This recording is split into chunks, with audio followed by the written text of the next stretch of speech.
One, we're live. Yay!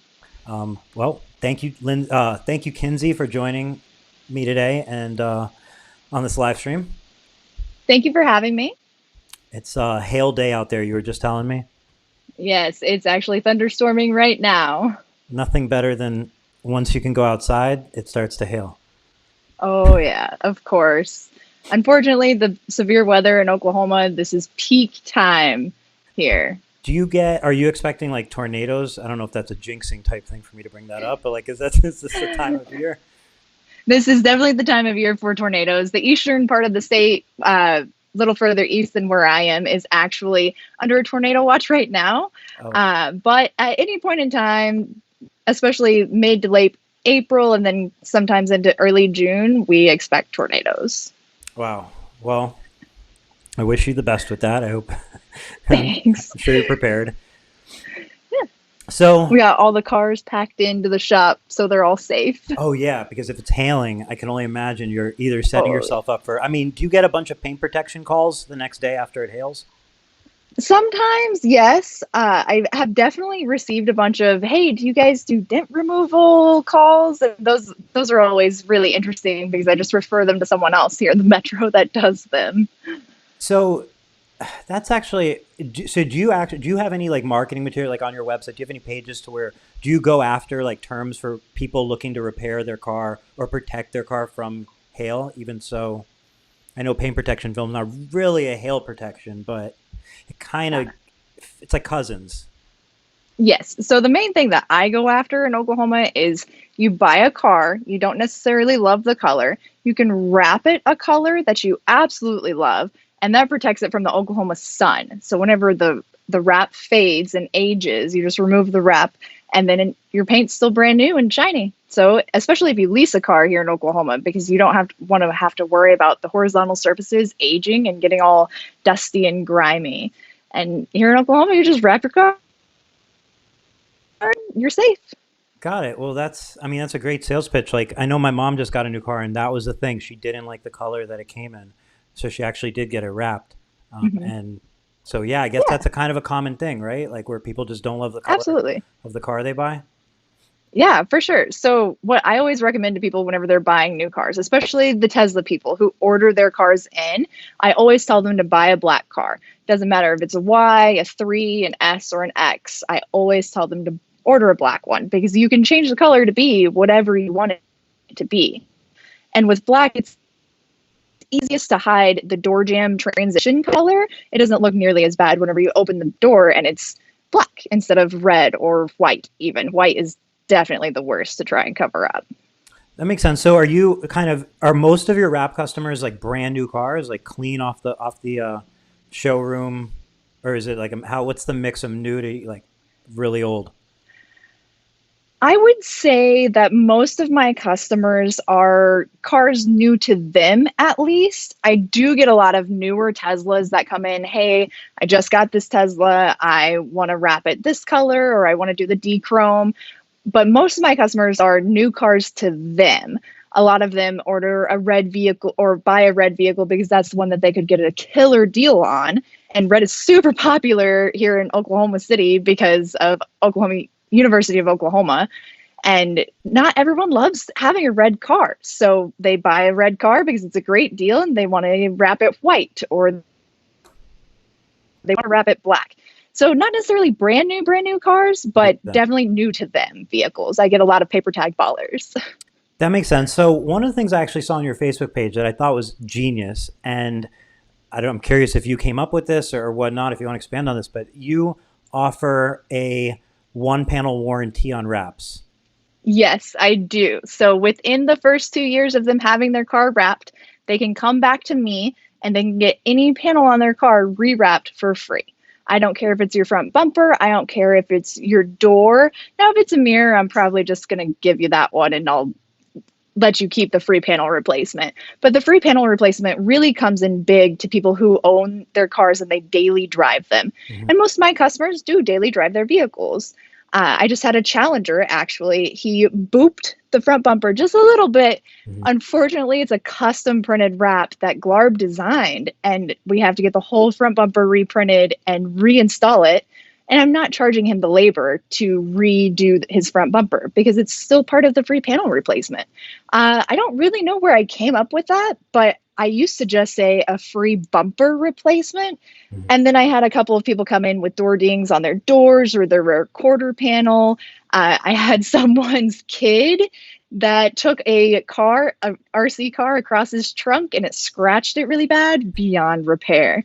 So I changed it up to just say one free panel replacement in general.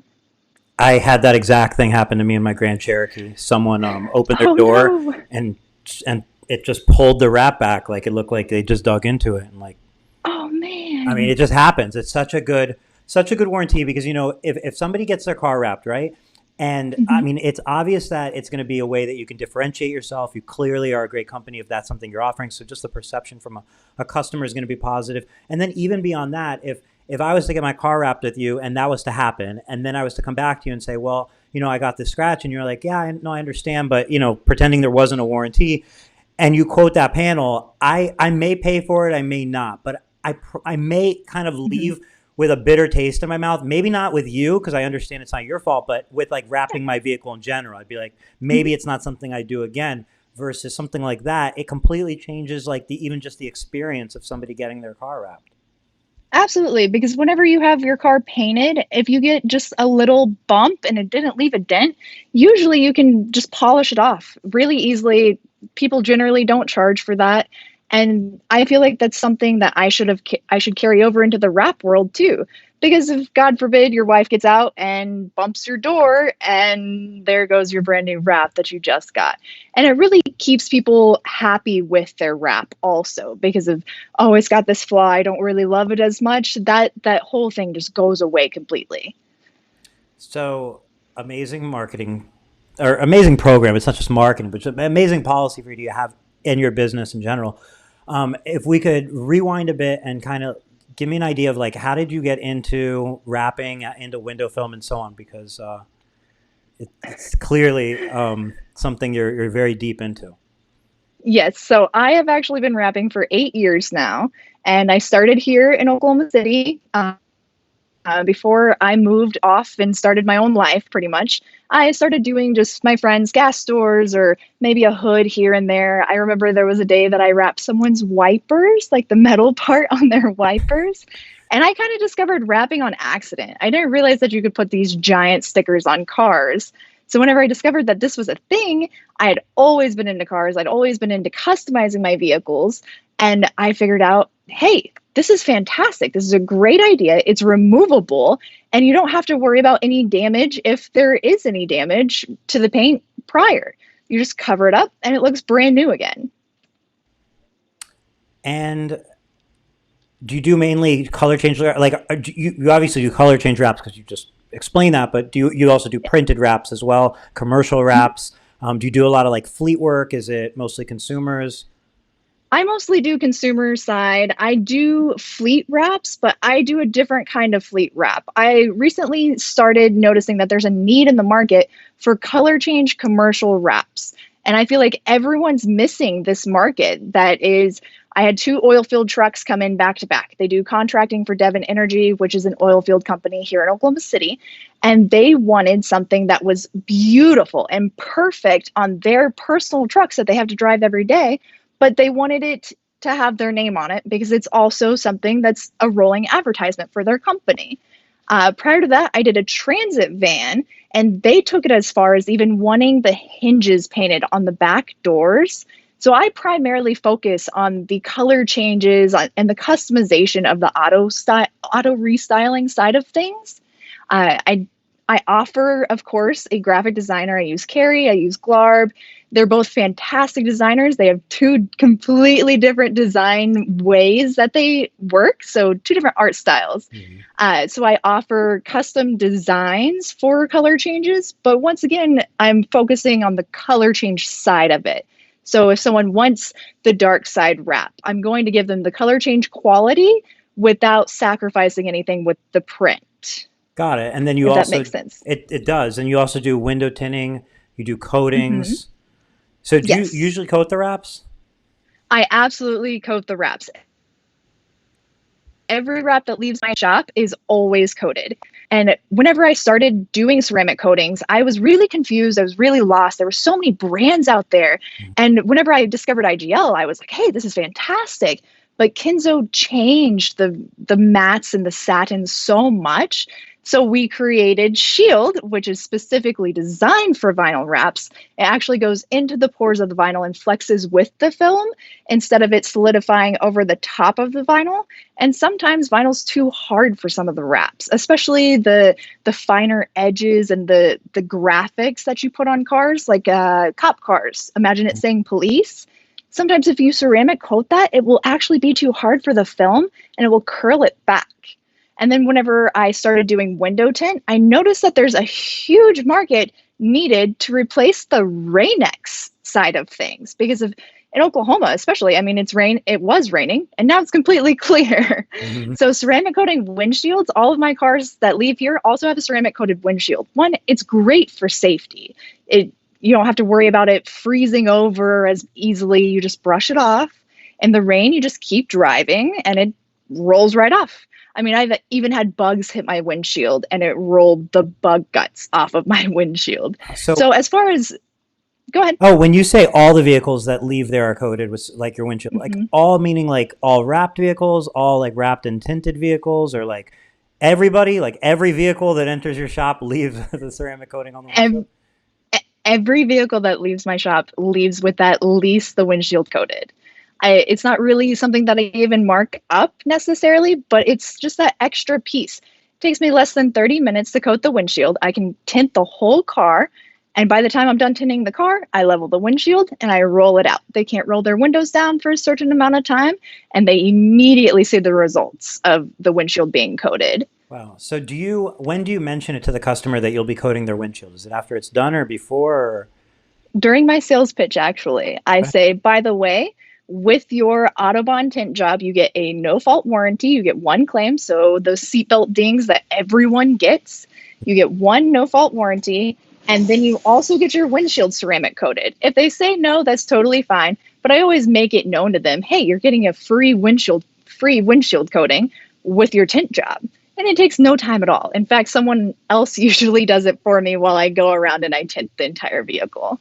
Wow, it's really, really like, I can only imagine then like how that even just leads to upsells. Like for people that are happy with their windshield, can you do this for the rest of my car, right? I mean, absolutely. So another really common thing that we do here is wheel coatings, because we do a lot of like show cars and stuff like that. Wheels take forever to clean at a car show. You can sit there and spend an hour per wheel easily. Ceramic coating the wheels, I charge $400, and I just go around, I polish the wheels, I do the barrels and the faces, make them real nice and pretty and clean, probably the cleanest that they've ever had them. And then I coat them, and all I have to do is spray them down and rinse them off and dry them. They're clean and ready for a car show. So I have so many questions. So where did you learn how to ceramic coat? Like, where did you learn the application process? Because you're obviously like very comfortable with it based on your terminology and explanations. If you would have asked me 2 years ago, hey, can you ceramic coat my car? Absolutely not. Let me call somebody. I'm not comfortable with it. I'm just not comfortable with the chemical that is very unknown. And I can understand people whenever they're getting into it, they're really hesitant. But if you just go for it, it's phenomenal. So I actually went to an IGL training in Pennsylvania. My business partner and I, Chris, we drove from Oklahoma City all the way to Bangor, Pennsylvania for an IGL training. And we got trained, we got certified. I had never done paint correction prior to that. And I absolutely love it now. Usually my job is cover up the paint. I don't care, whatever. Microfibers, what's the difference between 1 and 2? There's a million differences. I want to kick myself for the last 8 years of not caring about microfiber quality. So whenever I went to the training, I was completely upfront and honest. I was like, I never done paint correction. I can't tell you the difference between a microfiber. I don't know the difference between compound, polish, ceramic coating for this, and this. And they held my hand and walked me through the whole process and educated me. I have never felt so welcomed in expanding my business ever in my life. They're like, this is a great upsell for you because you can do this and this and this. And I'm like, oh my goodness, I've been missing this entire market my entire life. And by outsourcing it before I started doing it, I would have problems with coatings like, oh, there's a spot, or there's this rainbowing effect in the paint or on the wrap. It was really weird, and I had no idea how to handle them. And not the certified installers didn't always stick around. So whenever I got fed up with that and I started doing it by myself, oh my goodness, wrappers, you got to know that there is a market out there that we're missing. All of us missed it for so many years. You got to do it. Mm-hmm. Yeah, all the different, like, the detailing industry, the wrapping industry, the tinting industry, the paint protect, like they're all kind of merging in together. And it's Absolutely. definitely worth knowing those other services, because you're just such an amazing example of like going all in with something. And if you tried to just sell those windshields, and you might not get enough traction. Eventually you stop mentioning it to people because it feels like nobody wants it, and this and that. And the other way is like you turned it into marketing and a foundation of your business and a whole thing. So that's pretty Absolutely. that's pretty incredible. Now, 7 or 8 years you've been in business for yourself. hmm You mentioned you do a lot of show cars. So you obviously have built up a big reputation in your area. You obviously have plenty of cars. As you were adjusting your camera, I can see your shop's full of cars. You've already given us a couple of ways that you've built such a reputation, but is there anything that like you can think of that you would tell, day one shop owner, like, hey, if you're looking to get that momentum going, what do you think you've done right, If really right? I have stuck to my roots, I know that I am a very strong color change installer. I've wrapped the side of semis. I've done the box trucks, skin it and print it wraps. Mm-hmm. Stick to what you know. If you are really strong at one thing, stick with it and continue to grow that. Don't forget about the other services that you can offer, but don't forget what you are the best at. If you're best at marketing, sit in the office and do the marketing. If you're best at color change or window tint, stick with that, but don't be afraid to take those skills that you have and grow them and expand them. Because if I had never got into paint correction, I wouldn't be where I am today. I really wouldn't. And by offering an entire package to my customers, it's so much easier to talk to people and to sell what you're offering. So whenever you're getting into, if you're opening a business tomorrow, what are you really good at? Stick with it. Find someone who is really good at window tinting. Find someone who's really good at paint correction and bring them in and work with them. Don't make them work for you. Try and work as a team mostly, because the team environment that we have here it's completely different than anywhere that I've ever worked. It's incredible. How many people do you have in your team, and how big is your shop, like square feet wise? So currently have 2,000 square feet, and we are on the hunt for 5,000 square feet. But with the whole coronavirus thing going on, our landlord has not been as available as what we'd like, and he's still looking in the background. But we currently have 2,000 square feet. It's me, my business partner Chris, and he kind of does a little bit of everything. We have a specific disassembler and reassembler. We have a guy who washes the cars as they come in. He can wash them. He can do the interior details if we need to. And then we also have another paint correction specialist. He is the like nitty gritty factual. He's a very good numbers guy. He's also our accountant. So there's 5 of us total. Occasionally we'll bring in someone else if they need some work, or if we just need the extra help. I actually have someone coming down from Indiana tomorrow to help me kind of power through these next few weeks, because we're booked until August with color change wraps.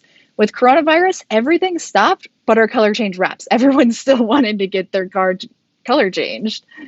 So we have 5 people, and I really like how we all vibe together and we all bounce ideas off of each other. We all have a hand in the business aspect of it and how to grow it to the next stage.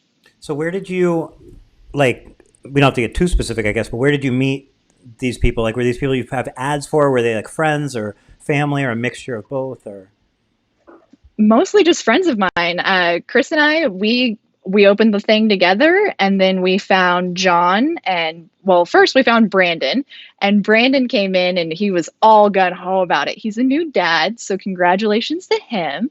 But he already had the background of the paint correction, the ceramic coatings. He had already been to training. And whenever we first started, he really held our hand more to do more of the technical stuff of it and to know, well, with wraps, everything is quantifiable. With window tint, everything is quantifiable. But with paint correction, you're just kind of guessing about the paint. And he taught me how it's quantifiable, which is perfect for me. John, we found, or I've known him for probably years now, and he works at body shop. So with his background in body shop, he knows how to anything and everything that I could imagine and throw at him. I mean, we have a G-Wagon scheduled this next week, and we have another car that is top secret.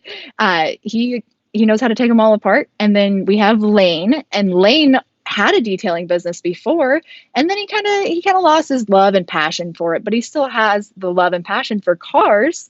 So whenever he came in as one of our customers, we were like, hey, we kind of need some help. And he was like, yeah, I'm down. I already know how to do all this. Great. Perfect. You are a godsend. So Chris, your business partner, I guess rewinding, like a couple weeks ago, I had Sean on here from New York and Platinum Window Tinting. And he had mentioned he was just getting out of a partner shop. He wasn't like, I believe his advice was like, stay far away from a partnership if possible. So you're obviously like on a different side of that coin. And I'm curious, you know, for those out there who may be considering a partnership or not a partnership, in your case, it sounds like it's been a big contribution to your business. I know it can go both ways. What do you think's been a reason why like you two have done so well together? So we dated. We had a very long relationship, about a year and a half. I say very long. We dated for a year and a half.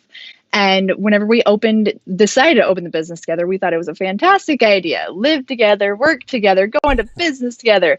Man, something had to give. So we actually split and we work together fantastic. Yeah, we bicker like normal people because we spend every waking moment together in the shop.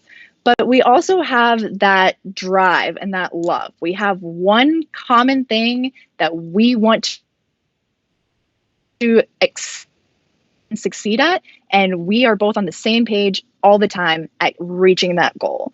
So finding someone that you vibe with, that you can that someone balances you out. He's way more chill than I am. I am kind of all over the place and I can get a little enthusiastic about everything. But he grounds me and he's like, hey, this is our baseline. We're going to go from here to here to here. He is a fantastic partner, and I really couldn't ask for better from him. Got it. Yeah. I mean, it's a partnership's a relationship, and, you know, just like a friendship or a marriage or anything, right? Some are going to be like the worst thing ever, and some are going to be the best thing ever. Absolutely. So we just weren't meant to be together in a relationship, but I feel like we're really meant to do this together. And since we split, we fight a whole lot less. So taking the relationship factor out of that really helped us grow the bit more. So you mentioned for coatings, your IGL, for window tinting, your Yes. Autobahn. Yes. And why? Why Not why in IGL and why in any sort of way. Autobahn? It's not a leading question. I'm just curious, you know, you obviously have access. Like, look, your manufacturer support with IGL clearly is a big reason why you're with them. There's a lot of coating providers out there. So I'm curious, you know, Autobahn must be equally incredible to you for you to also have them in your shop and on your shirt. Absolutely. So whenever I started window tinting many years ago, 5, 6 years ago, I think, a friend of mine, Rick Crow, he actually taught me how to tint, and I was super excited. I was like, oh, cool, tint all the things. And I had only ever worked with one film. Well, whenever I expanded to another film and then I expanded to another film, I really learned that they're all kind of different, but of course they're all a little similar too. I initially started with Johnson's, and it's a fantastic film. It really is, but it just didn't live up to what my customers want. I have the higher end customers. I have the people who are kind of super picky, and they perfection. They want the quality, they want the heat rejection. I mean, to them, window tint is an investment. It's not just, hey, make my car look better. It's, hey, I want to invest in something that's going to protect my interior and give me protection from the heat. Because once again, most of my customers buy black cars.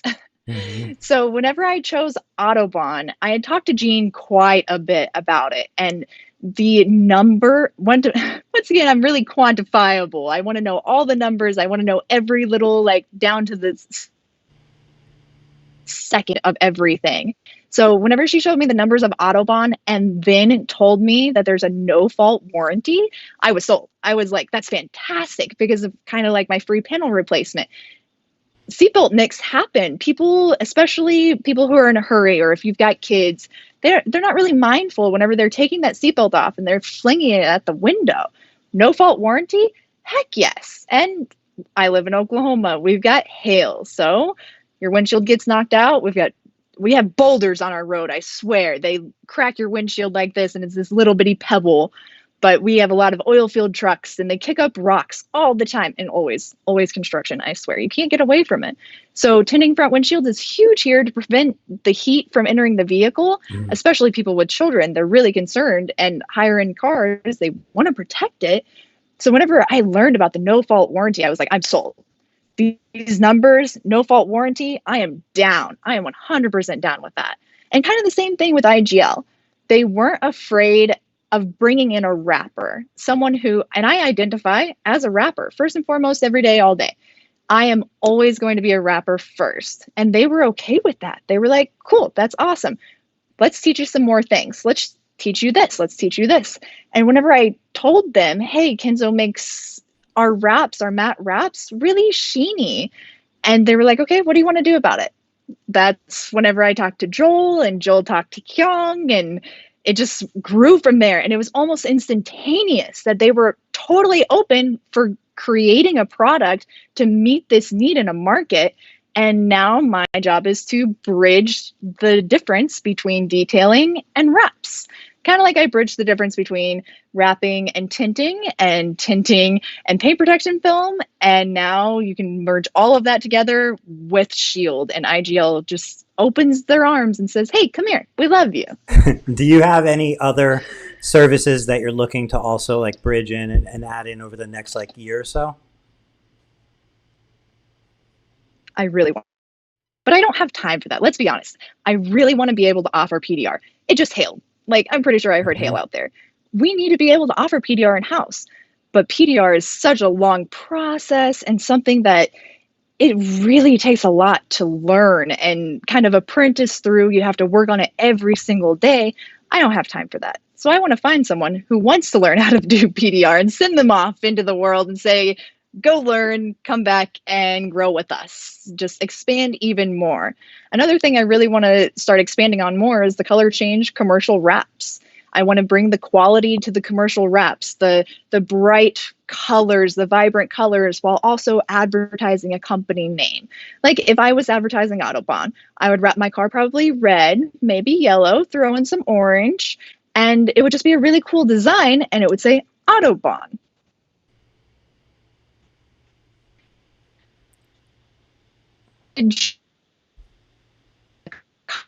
More. Oh, I lost you there. Repeat that last couple seconds if you don't mind. You froze up. You said after you would wrap the vehicle red, maybe yellow, it would say Autobahn across it. Yes, it would say Autobahn, and then you're bridging the gap between the color and the commercial world even more. You bring the quality of the color change to the commercial wraps. Yeah. Another thing I kind of want to get into is just having a specific team that designs the wraps, prints the wraps, laminates them in-house, and then a team that goes out and does the normal commercial side. So hopefully within the next year, I'll have that. Do you also do commercial like window graphics and that sort of thing as well? Like on like storefronts? Yeah, for sure. You do any printed designs or vinyl, wall wraps? Yeah. Yeah, of course. Wall wraps are fantastic. And getting into wall wraps in the schools that are going in, Mm. that is a fantastic way to decorate these boring cinder block walls inside of schools. I Yeah. don't know what your walls are in your schools, but in Oklahoma, we have cinder blocks and they're just painted. So to put something on there that's actually visually engaging, it's just a fantastic idea rather than, hey, let's spend the money to paint this or do this, and you have to paint it every so often. Hmm. All you have to do is print a new wrap. If you want to change the classroom, peel it off whenever you're done. Yeah. Easy peasy. Yeah, I think something that people sometimes overlook is like with commercial properties like that, um, businesses that may be looking like, okay, I want window tint, I want maybe some frost on my office, maybe I need a wall graphic and so on. It just you maybe offering all those solutions to them, maybe the reason they pick your company versus picking one company that did tint and then another company did that because during that stage they probably have a lot going on too, and like picking one company that's going to take care of multiple things, it's less appointments, it's less everything. Like that alone can be the differentiating factor. So like there's just such a value in like doing, because it's easier if you're just like, well, I know tint, I'm just going to do tint, but you just don't know what you're missing, and you may not be winning those jobs, and you don't know why you're not winning the jobs. And then realistically, it's well, just simple as that. You didn't offer all the little services that they were looking for. Absolutely. And especially whenever someone comes to you, hey, I want my windows tinted. Cool. You just bought this brand new car. Do you want to Mhm. get it protected? Paint protection film. Okay. You don't really want to spring for that. Let's get it ceramic coated. It's a lease. Cool. It'll last 4 years. It'll last the length of your lease. Hey, you want to do a gloss black roof? Let's get rid of the chrome. It's an automotive customization shop. I'm not a wrapper or a tinter. I am a customizer. Mhm. And it's my favorite part of my job, is just to customize every vehicle. Do you do brake calipers? Yes, of course. Those are, oh my goodness. So ceramic coating brake calipers is also a super awesome thing because the brake dust doesn't want to stay on it. You just spray it down, boom, done. So whenever you wrap the big brakes and then you ceramic coat over it, game changer completely. That's really cool. So Yeah. So you mentioned that you are expanding. You're looking to expand to a bigger shop. Is that mainly for like paint correction, for exercise for paint correction, or is just in general just to be able to get more cars in and out? More cars in and out. Right now, we are completely cramped with one, two, three, four, five vehicles in the shop. Like, you can't work on all of these cars right now. And I want to be able to have Lane washing a car, John disassembling a car, me wrapping or tinning a car back and forth, and a specific clean bay meant for paint correction or paint protection film installation. I want to have more of a station slash assembly line rather than just, okay, let's pack them in and do as much as we can in a very uncomfortable area. Because I'm not even gonna lie, like I've had 2,000 square foot shop before and I didn't think that I would grow out of it so quickly. Mhm.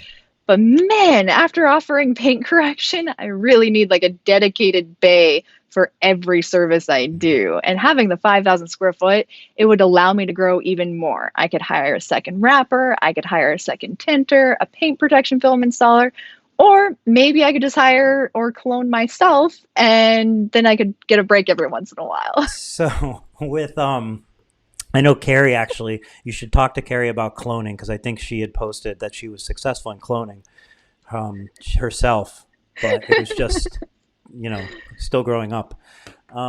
So obviously, like we just went through this shutdown and whatnot, and you mentioned how vinyl wrapping has not really slowed down. You're talking about doubling the size of your shop, doubling it in change, adding more employees. Like it sounds like the any pessimism because of what's been going on is so far from your mind and from your shop. Absolutely. So I've never seen an economic recession and I've never really been very political, but I know what needs to happen for a business to grow. And nothing has changed that. Yeah, people have lost their jobs. People are 100% affected by this. But I feel like we have the right person in charge to get everything back up and going. He's very business minded, and I'm very business minded to reopen the economy, get everything open back up, and be right back to where we were within 3 to 4 months. Can it get worse? Yes. Can we go into a complete economic recession? Absolutely. but I have contingency plans in place for stuff like that. I mean, I'm 16 credits from a bachelor's that in something that I would never use. I could always go back to school. I could put my business on hold. I could get a different job in a different field to pay for my business and just do it on the side. But no, a recession is far, far from my mind. I feel like the automotive industry is just going to grow after this because people are going, not necessarily because they've been stimulated, but because they were cooped up for so long. They want to change. They see a need for window tint, or they see a need for new graphics for their storefronts. So it's not necessarily going to speed right back up to where it was, but we're not going to slow down either. So we definitely don't talk about politics on here, but I'm going to just dip my toe in the water with you just because it seems just one question for you. Because you mentioned that we had the right person for the job and so on and getting this back going. With this optimism, I'm just curious, if by chance Joe Biden was to win the presidency, just by some chance, do you think that would affect your optimism in any way? Or do you just feel like, hey, my business is busy, I know what I'm doing, whatever happens, happens, but I'm going full steam ahead? I feel like I wouldn't change anything with my business, but I feel like it may take a step back. Like, I feel like we may take a step back rather than the full steam ahead with reopening the economy and doing everything we can to stimulate the economy and getting people back to work, getting the oil field back up and going. Because of absolutely, the oil field affects my job 100%. They rig down all of the rigs in Oklahoma, and that's terrifying for me and my job because of that just drives everything in Oklahoma. Because it drives the income of the residents? Everything, yes. And I want to say probably 1 in 4 people work in the oil field or something related to the oil field in Oklahoma. I don't know the actual numbers, but you can talk to pretty much anyone. They're like, oh yeah, my mom works in the oil field, my brother, my sister, my boyfriend, my girlfriend. There's so many people here that work in the oil field. So if we're not drilling, so we got to get everything back up and going. I'm not necessarily afraid of the election, but I do see if someone else wins, we may take a step back and slow down, but I don't think we're ever going to stop. No, I agree with you, and I was just curious if your perception on that. I'm curious. So let's talk worst case scenario, this industry dies down. If it wasn't this, what do you think you'd be doing? What would be a best case scenario? I'm not saying like what would you do if there was no options available. I'm saying if you weren't doing this, what would be your other like passion or dream? I've always wanted to be a psychiatrist. Okay. I am 16 credits from a bachelor's in psychology, and whenever I discovered wrapping and how much I could do with it and kind of opening my own business, I completely kind of threw that out the window. I've always made really good grades. I've always made fantastic testing and everything else, but I just didn't passion anymore. I found myself whenever I could customize a vehicle and change the color of a car and tint windows and do paint protection film and just the whole industry that I'm in now, that's what lit me up and it made me who I am today. If cars were no longer a thing tomorrow, I could do building wraps and stuff like that, but that's not where my passion is. And if I had to completely forget about car wrapping, I would probably be a psychiatrist right now. I would do family therapies and stuff like that to keep families together rather than, hey, we're all going to disperse and just divorce is not the answer. Do you think like your education in psychology has translated into part of like how what happened? Yeah. Do you think it's translated into how you run your business and how you treat people? Oh, absolutely. Because I feel like I can read people a little bit better and see I can see the pros and cons that they are seeing a lot faster than what they're expressing or the needs that they have. I can see the car seat in the back seat. I can see the size of the little bitty car seat, or, hey, I've got a booster seat. Hey, I've got sports stuff in the back. I feel like I can read people and their needs faster than they can express them sometimes. Right. So yeah, I definitely use that. And especially my abnormal psychology. Abnormal psychology was the best class ever for this industry. Really? Why? Man, it's just the study of how people don't, well, psychology alone is just the study of how people think. Hmm. Abnormal psychology is the what makes someone okay wipe front to back, what makes someone want to drink water, or what makes someone an alcoholic, what makes someone a serial killer. Man, that class was amazing. And whenever I'm talking to people, I just see detail coming to life as they're talking to me. It's fantastic. Abnormal psychology, take it just for fun. And it's not like you're using hypnosis. You're using No, psychology, not and at like all. psychology's, your job, I think, is you want to provide the service that's going to make that customer the most happy and like fill their needs. And sometimes people aren't the best at expressing that, or knowing what they even really want. So like you having that skill, being able to understand their train of thoughts and seeing those cues and what would be best for their lifestyle and so on. That's like additional service. That's you being well trained and well equipped at your job, providing them a better service. It's not like, let me hypnotize them into going with ceramic over regular film. Like, Yeah, for sure. And I don't really give them the option. There's only ceramic with me. nice. Well, if you're getting your windshield coated, especially, like that alone's a reason to upgrade. Like, for real, for real. Absolutely. Yeah. So whenever people come in, they're like, yeah, I want to get my windows tinted. Okay, cool. I don't just tint windows. I am protecting your investment. I'm not just hey, 5% is the way to go all day every day. I'm protecting your investment. I mean, we just bought a 2005 Acura TL out of Georgia. I'm going to tint the windows because if the windshield was tinted on that car, the dash wouldn't be in the condition that it's in. So I always tell people like protect your investment, protect your investment. There's only one option with me and it's the best. Right. And as a shop owner, if like that's the difference between selling, being a tint person or being a protection person. And, Hmm.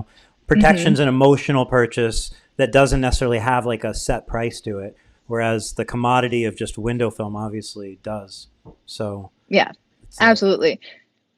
And whenever people come in with their brand new cars, they're like, "Oh, yay, I have a brand new car." Okay, cool. How is this your first brand new car?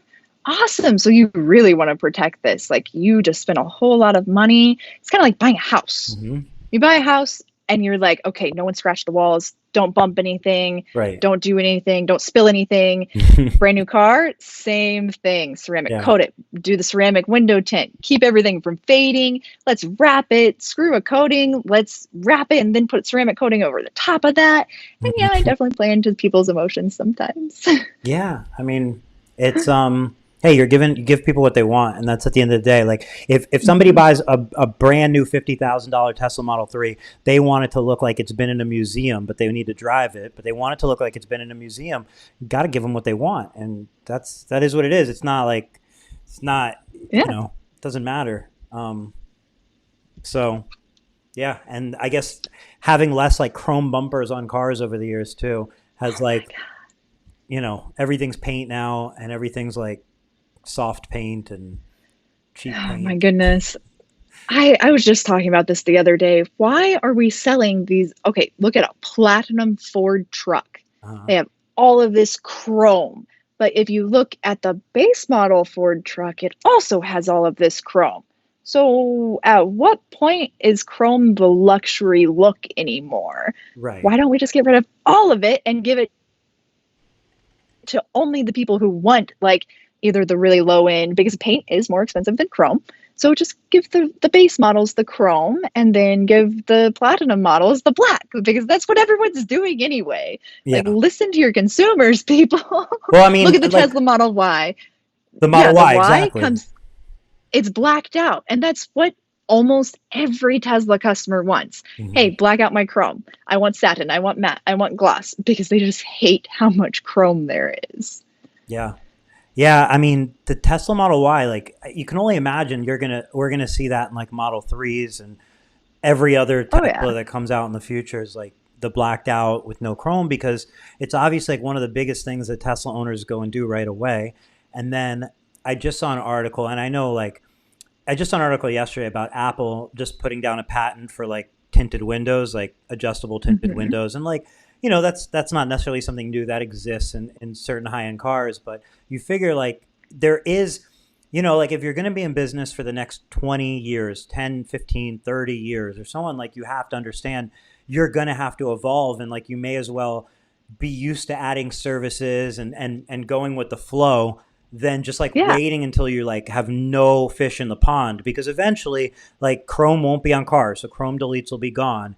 And maybe tinted windows could not be a thing. That's possible. And yeah, of course somebody will tint their windows, but like if no new cars need tinting, or most new cars, like that's a significant difference in business. And then like I know when you buy like certain cars, you can buy when you're ordering them like paint protection film from the dealer is an option. And I'm Mhm. imagining that they're getting an installer to Oh, to go install, and it's going to come out like shit and the whole deal. But I can clearly like see a world where Tesla's like, hey, we're losing you know $30 million to paint protection film every year, so like we're going to take yep. that in house, and we've developed this coating, and you can throw a rock at it, and like that's got to be coming. So you have to keep coming with it, right?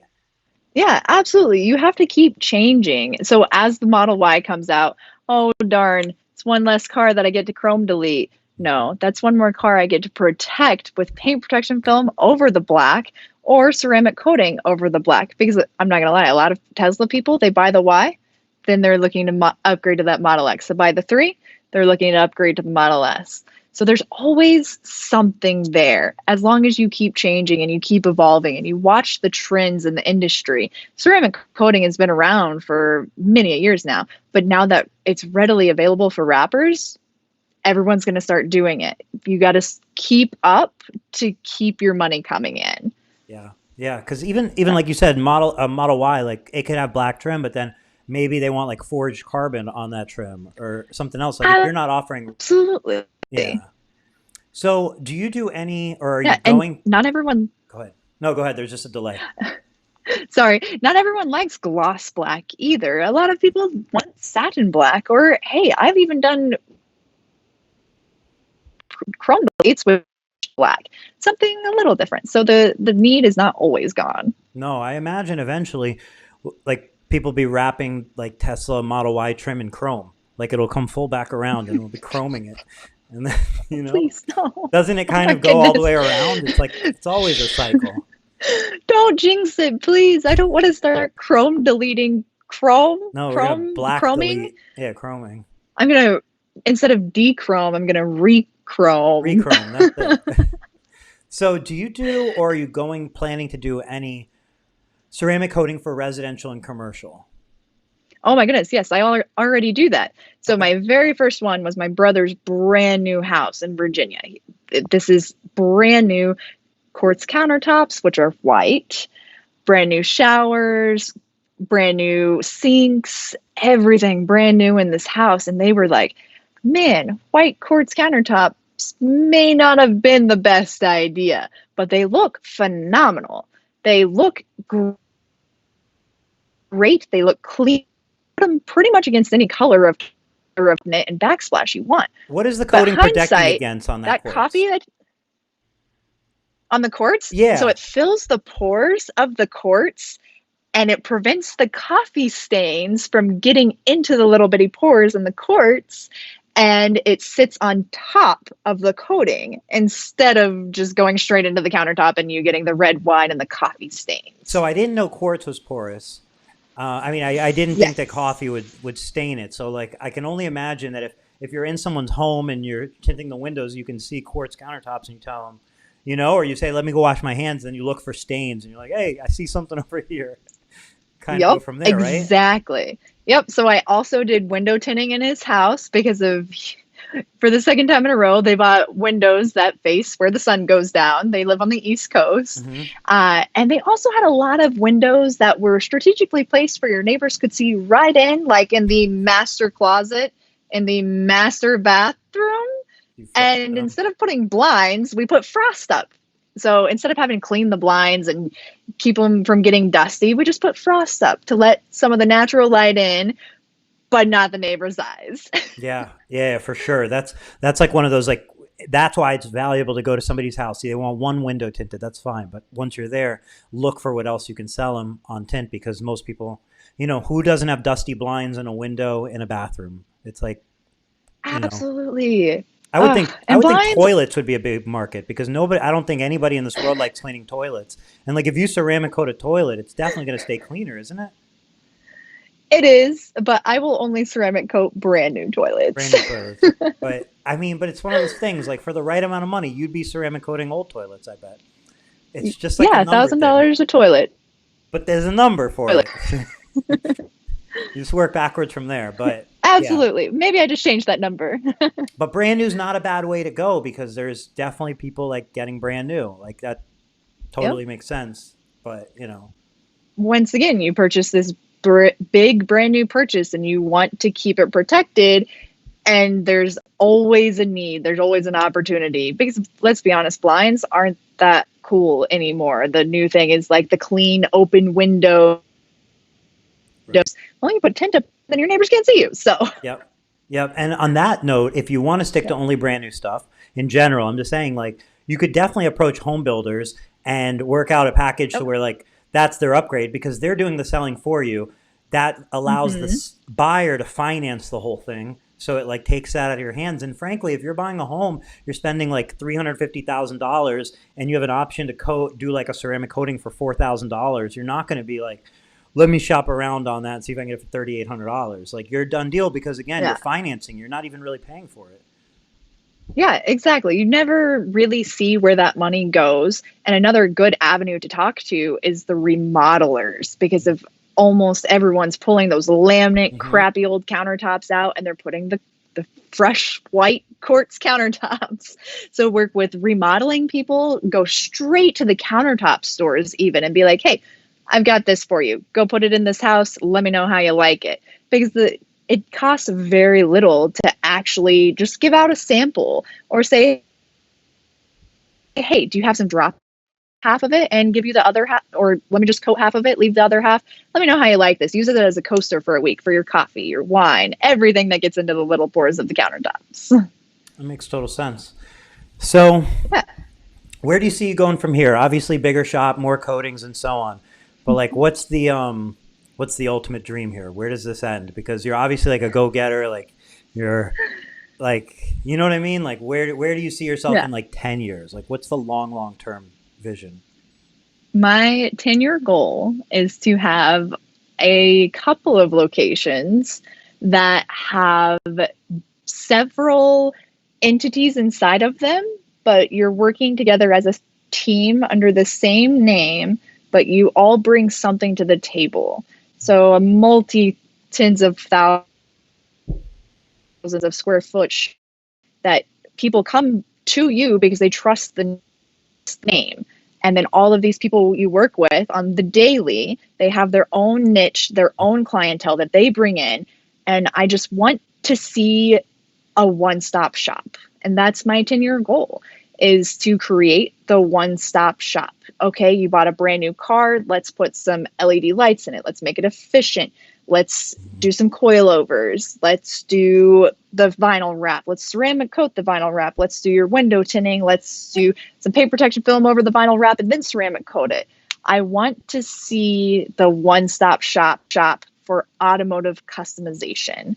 And that hopefully, my dream is to happen in 5 years, but in Oh, 10 years, I want it to be full blown, blowing and going type of thing.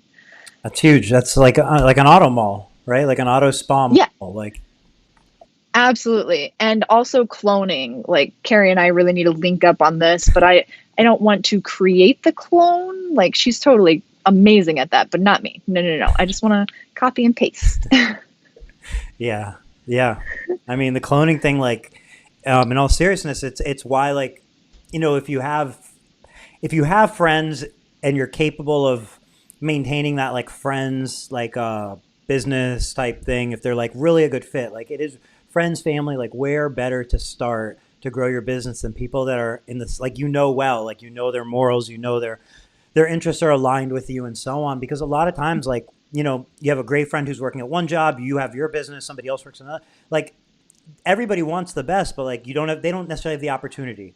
Most times at jobs, you don't have the opportunity to really put in all you want and put in all your worth. So like, whether you can Absolutely. clone or you can find friends and family. Like, it's definitely a great place to start. You just risk the challenges that come when that's not the best Hmm. fitment. It just makes it a little uglier, I guess, right? Yeah.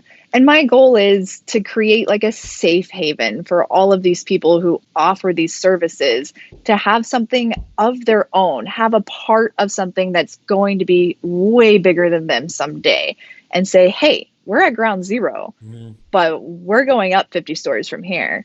Like 2,000 square feet, that's cute. It really is. But 5,000 square feet is just another stepping stone.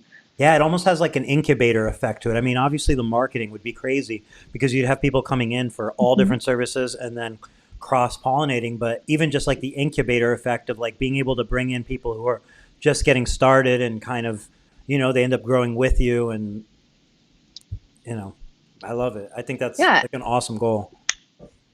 Yeah. And I've always been one of those people that's like, oh, I worked at Best Buy whenever I was younger. Oh, my manager sucks, but I really like that manager over there. Let me change departments. Oh, my manager's awesome. I feel like I'm a part of the team now and we're all growing together. We're hitting all of our goals together. I hated having a boss that wasn't really in touch with reality or like our goals. They were just that. They were just our operator, I guess. Mhm. So I never want to be that person. I always want to be someone who's like, hey, you down to do this? Let's kill it. And we just kill it.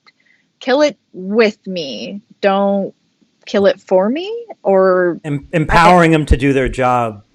So they're doing their yes, job. You're not like trying to control them, I guess, in a way, because that's nobody wants to be a robot. Nobody's going to do that. Like, the people you hire are like, I often think like business owners will be like, oh, why can't I find anybody to do exactly what I want, how I want it? Well, do you do what anybody wants exactly how you want it, how they want it? No, that's why you're a business owner to begin with. So if you're looking for people to have the same personality as you, can't expect them to not have the same personality as you at the same time. Like, you know, that's absolutely. So all I really ask for of people who work with me are, hey, we're at the starting line. Do you want to go to the finish line with me? Do you want to see what's after the finish line with me? And I just want people who are driven to just drive and drive and drive. And they're not like a normal 9 to 5. Hey, I come in and I wash a car and I go home and then I wake up the next day and I wash another car. No, we're not stopping there. We're way more than a car wash. We are way more than a detail company. Hey, you do detailing. You want to learn how to wrap? You want to learn how to do window tint? But let's keep going. Like, don't ever limit yourself to just one thing. How do you deal with or look at, or what's your perspective on like, there has to be other shops around you that are doing similar stuff? Is it one of those like, I don't even know they exist? Is it one of those where you guys like are kind of like friends, or like, do you look at them as like, I'm going to stomp you just for like mental fun, like just to make a game out of it? Or like, how do you? There's definitely people in my area. I can name probably 3 or 4 shops within 5 miles of me that offer similar services that I do. And they're all great at what they do. The main thing that I try to keep on par with in this area is pricing and quality. I brought in another detailer in my area. He's less than 5 miles away because I knew his quality was Kinzo level quality. And I was like, yes, I want you on this team with me. I don't want to work against you. Let's work together. But whenever you have the beginners or the people who aren't really business minded or are just beginning to be business minded, hey, I'll wrap your car for $1,500. No, kiddo, stop. Like, let's rewind. Why are you only going to charge $1,500? Oh, you're trying to get your name out there. Cool. Have you done any training? Have you butchered a car? Out that you're butchering cars and not giving quality, oh man, you're getting called out because I'm not necessarily the gatekeeper, but like, hey, I train people to wrap cars. Come in, pay me a little bit of money. We'll figure it out in the end. I can teach you how to do this stuff correctly, but I don't want anyone's name getting slandered for poor quality or just poor quality. In this area, there are tons of people who do vinyl wraps. There are tons of tinters. There are tons of detailers. There's tons of mobile detailers. But everyone's business model is a little different. My business model is a square. Someone else's business model might be a circle. But at some point, there's overlapping interests there. And my goal is just keep everyone on par with what the industry wants, what the industry needs, and keep everyone quality. We don't want customers having a bad taste in their mouth for anything, for window tint, for ceramic coating, for vinyl wraps, for paint protection film. Keep everyone's quality good and all of the people happy. That's all I really want. I talk to a lot of the shops pretty frequently, actually. We have a brand new Wrappers of Oklahoma group. There's a Detailers of Oklahoma group. Oh, that's so cool. There's yeah. So to get us all in one group, if there's an issue, we can talk amongst ourselves like, hey, how do we want to fix this? Because it's the legitimate people. It's not the people who are just doing like $1,500 wraps or a buddy discount where you can tell that it was DIY. So How did that by group get keeping started?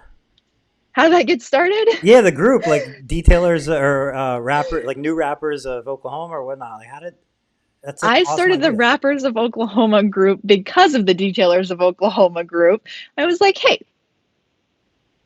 this is a great idea. In the Oklahoma group, we kind of just post about what we do or customers to kind of watch out for scams that we may be experiencing. And we're a big network in the detailing world.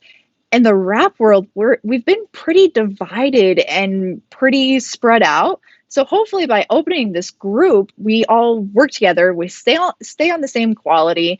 We see something that's wrong, we fix it together so that none of our names go through the mud, and we grow together rather than independently.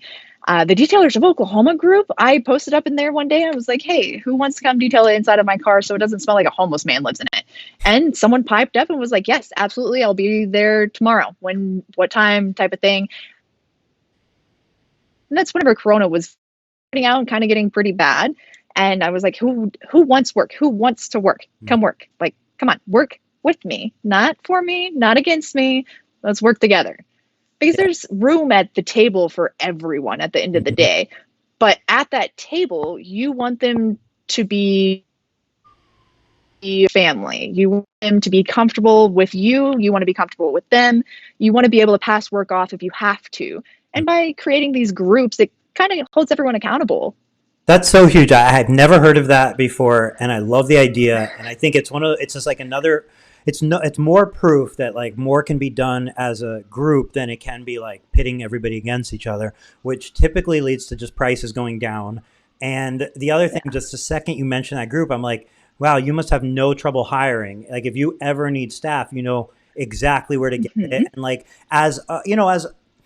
we always typically talk about the side of being a business owner and looking to hire somebody. But like there's the side of being somebody looking for a job and looking for the right shop to work at. And like people are awesome at what they do and they're trying to find a place that they're going to be treated well, they're going to make money, it's going to be consistent, so on. So like it sounds like it's another way to connect those type of people with the businesses that deserve that, like they have that reputation deservingly.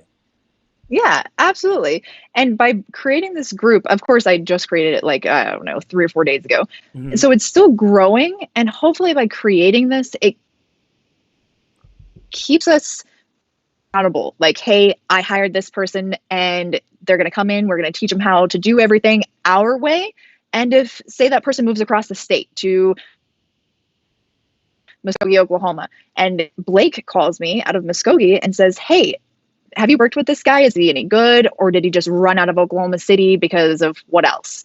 And hopefully that helps us hire quality people and keep everyone's quality up and up going rather than, hey, prices, quality. Yeah, right. There goes the industry. And I guarantee you're going to end up with consumers trying to join the group too, because like I'm looking to get my car wrapped and I found a freaking group with all the car wrappers of Oklahoma. So it kind of then becomes like, I don't know, like a little lead trap, right? Like, hopefully. Like lead source. Yeah, for sure. And Oklahoma is pretty spread out. So whenever I created this, like Blake's out of Muskogee, I'm here in Oklahoma City. We got someone down in Lawton, like Tulsa. I mean, Tulsa and Muskogee are kind of close, but that's still a 30-minute drive. So hopefully by creating this, whenever people call me from Tulsa and say, hey, how much to get my car wrapped? I really want to come to you. I'm like, okay, well, there is someone of the same quality and reputation in Tulsa that I don't mind passing you off to. I trust them. And that way we're not asking for leads. We're more or less just asking to keep everyone in their circle. Yeah, their little world. Yeah, there you go. Yeah, Love it. I love it. I mean, I really, really mean it when I say like you are an example of like, it's like, I feel like a best case scenario in the sense of like, you're happy, you love what you do, you're ambitious, you're going after it with like, hey, every car is going to get a coating. We're going to go up and beyond. And like, I just think like a lot, I appreciate you doing this and being so open with all that you do, because I just know that a lot of people are going to be able to draw from your, you know, optimism and your willingness to invest in the customer and the industry as a whole. I mean, it's like it's definitely a winner's mentality and like formula. absolutely. And it kind of goes back to the whole, if you love what you do, you'll never work a day in your life. And honestly, I'm never concerned about money or luxuries that some people are. Yes, I want to live a nice life, but if I'm happy doing what I'm doing, I'm happy. Like I live with my business partner. We live a pretty humble life. We just bought a car for $3,500. Like we of course want to live a nice life, but we want to enjoy the life that we're living more. And by having someone come in and saying, hey, I got screwed over by this other shop, Yeah. we're not thinking about price. We're thinking about how can we make this right for this customer who has been burned. Right. We just love what we do and we want to be able to do what we love. Now, of course, being able to do what we love, it requires space in a shop and overhead and stuff like that. So if we don't work for free, but we do work for the passion. And if you don't have passion behind what you're doing, you're never going to be successful. You have to have the passion and the want to do it. Yeah.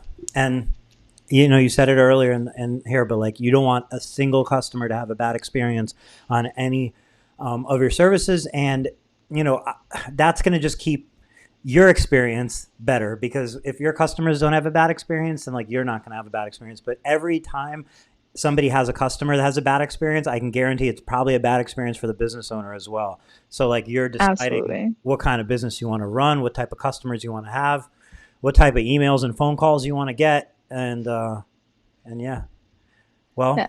So go ahead. So by keeping our industry real close, I feel like by offering all of these services to people, I'm not just offering services. I'm offering my friendship. Like I want to be friends with you. You came to me for a reason. What makes you tick? Like why did you choose us? How did you hear about us? What made you walk through my door and come to me? Because I'm not going to say I'm the best, but I'm not going to say I'm the worst either. I'm sure that there's better people out there that can wrap a car better than I can or for cheaper with the same quality. But I want to be your friend. You're not just my client whenever you walk through my doors. Like I get super intimate with your vehicles. I know what, hey, you've got your kick panels chipped up. Let's do this instead. And I don't just want to offer service. I want to offer long-term friendships and someone that they're not afraid to say, hey, my mom's car needs this. She just bought a new car. Let's get it tinted. Let's do this. Let's do this. I want to be everyone in everyone's lives, not just, hey, I offer a service. That's cool. But Yeah. because the vinyl wraps only last 3 to 4 years, but friendships and connections and the networking that you create, it lasts a lifetime. Yeah. Yeah, absolutely. You know, you're, when you're shopping for a service, obviously like a lot of price is typically on people's mind, but like at the end of the day, knowing that you have somebody who will talk to you and is genuinely interested in your project and so on is such peace of mind. Like it extends far beyond price, you know? Absolutely. And it's also exceptional reason to tell other people. Yeah, absolutely. I did a Tesla Model X, and Teslas are notorious for the little paint nibs, the little like solvent pops pretty much. Mm-hmm. And I asked permission. I was like, hey, are you okay with me wet sanding, compounding, and polishing these out? And he was like, absolutely. You don't have to do that, but absolutely. Like if this is going to make it better, I was like, yeah, for sure. I'm just going to, every single panel had at least one. Wow. But it made his experience so much better because if he knows Tesla makes terrible paint. Tesla needs to start outsourcing that or something, or just stop painting them, just ship them out unpainted, we'll wrap them. And whenever he got it back, knowing the difference between having a paint nib under his wrap, then Right. I mean, he just invested thousands of dollars into this car to customize an already expensive car. So Mhm. it made his experience even better to grow that experience Oh my fantastic. gosh. And he is a lifelong friend. Lifetime customer. I can imagine he wouldn't go anywhere Yeah. else because of that. Because he'd say, "Are you going to compound this?" And they'd look at him crazy. And beyond Yeah. that, like I can only imagine if you didn't bring that up at all. He comes to pick up his car, and he's like, "Hey, what are these spots? This is dirt. You did like a bad job wrapping this car." And now you're like, "No, actually, that's the paint. It's under there. I can show you, but I have to pull the wrap off the car to prove it to you." Like, what kind Yeah. of conversation you're having with somebody who like came there with expectations up here, and now they're like, "Why didn't you tell me?" You know what I mean? Like Yeah. it's such a flip of the script because I think like people get trapped in those scenarios where then the customer's like, "Why didn't you tell me?" And then their next thing is like, "Oh, this customer had unreasonable expectations," but realistically, it was just you'd never even set expectations. Yeah. And I always, if someone walks in here, I hate to say it, but if someone walks in here, they're usually buying because I am explaining everything. I go over every inch of their car. Like, hey, and then this little door ding that you've got here, I'm just going to wet sand it down, compound and polish it. I'll take a picture of it, what it's going to look like underneath the wrap. Or I've got to do a little body fill here because of someone debadged your car wrong and they burnt through the paint. I Mm. take pictures of it, send it to them, and they're like, "Oh wow, I didn't even ask you to do that. That's fantastic." So I just by going over every inch of someone's investment with them, it makes them trust you because if you treat their car like your own. And I mean, my cars aren't fantastic. The $3,500 car and my '97 Miata, but I treat everyone's car like how I would want to be treated if I went out and I paid for this extravagant service. Do you have a YouTube channel? From what I saw, it has a few videos on it, but they were recent, so that's good. Do you have any plans to get like this passion and this explanation of what you do into videos so that your customers, so like they act as marketing and they act as your clone kind of? I hope. I I'm just so terrible. I get into the zone. Like I'm doing door jams on a car, two vehicles right now. And whenever I get into the zone, I just kind of forget about the world around me. I would love for someone to just follow me around with camera and be like, okay, just keep talking. Just be you, Kinsey. Because I'm not super funny, but I can be pretty funny. And just some of the like daily shop life, I would love for people to see that, to experience more of what actually happens in the shop on the daily basis rather than just closed doors, car rolls in one color and rolls out another. And of course, I send progress pictures and I FaceTime my clients Hmm. for them to maybe see the progress throughout the entire thing and everything that goes into it, educating them on how extensive it really is. I would love to do that. It's just, finding time and actually doing it. I did YouTube really for 3 solid weeks. So, do you you just mentioned sending progress pictures to your customers. Do you do that for like everybody pretty much? Yeah, pretty much everyone. Sometimes I forget, honestly, but I mean, I've FaceTimed my other customers several times, and I kind of like to involve them in it. Like, hey, what if we did this instead of this, or Mhm. this instead of this? And I like to change things up and customize it, not just hey, wrap it satin white, all of it. No. That's not going to look amazing. What if we had a little black here and a little black here and we wrap the door jambs and yeah, I really like to involve my customers and kind of give them a peek into my mind, what is going on in the process also, Mhm. rather than just closed doors, your car rolls in red, it rolls out white. Cool, that's awesome. But involving them in it makes them love the process. Mhm. Yeah, it's better for you. It's better for them. Yeah. Yeah. Well, Yeah. we can wrap this up. We're a little over the hour mark. Um, Oh, wow. I can't thank you enough for being so open with this. I feel like this is such a valuable, this was such a valuable like hour and change that people can draw on because these are like you just spend an hour and 15 minutes telling like just giving best practice after best practice, after best practice. So again, thank you for doing this, and also for just having that attitude in the industry of like bringing people together versus just competing. Because I think if you did want to just compete, you have no problem there. But it's better to rise with the tides than just be like, So thank you. Absolutely. Thank you for having me, Eric. I really appreciate it. My pleasure. So thanks to everybody for watching, and we'll be back on Thursday, same time, same place. Thank you, Kinsey. Thank you. Have a great evening.